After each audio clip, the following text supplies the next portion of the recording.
It's really simple. We help companies optimize their processes. You can think of it like an X-ray. So you put your company or your process under our X-ray machine, and we tell you what's broken. Is the arm broken or is the leg broken? We tell you what's broken in your processes. But it's not only that. It's then also coming up with a diagnosis and with a therapy. Because when your arm is broken, you're really interested, what can I do better?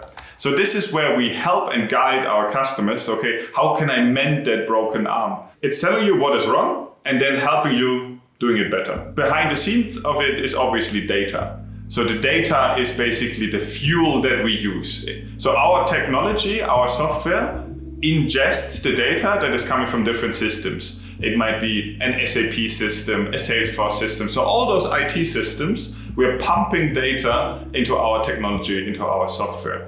And then we sort of stir it, we mix it, we come up with intelligent ways of algorithms basically processing all that data. And at the very end of it, there's a visualization. So there's a graphical representation of your processes. There's a graphical representation of facts and figures that really help take an informed decision. So business people look at those dashboards and take decisions without ever having to touch the data that is in the back end. One of the things where we use, for example, machine learning and artificial intelligence to some extent is, for example, duplicate payments. I don't know if this is sexy enough for you, but there's an interesting story of one particular customer where one of our consultants went on site and they had an afternoon and they were discussing, okay, we want to try this with our data. Let's just, give it a shot, one relaxed afternoon.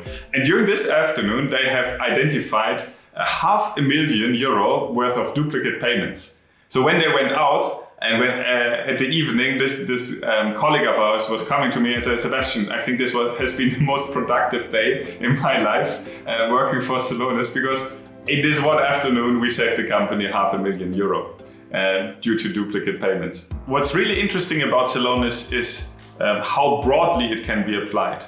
Right? It's not restricted to one industry. It's not restricted to one IT system. It's not restricted to one process. It can be used everywhere where there's data. So that's immensely powerful. When you think, where can the company go? What are other areas and markets and spaces of business that you can address? We haven't really started in a way. We are well grounded in SAP processes. We're also connected to Salesforce or ServiceNow and those kind of IT systems. But there's so many more white spaces that we can actually attack. That's just a huge potential.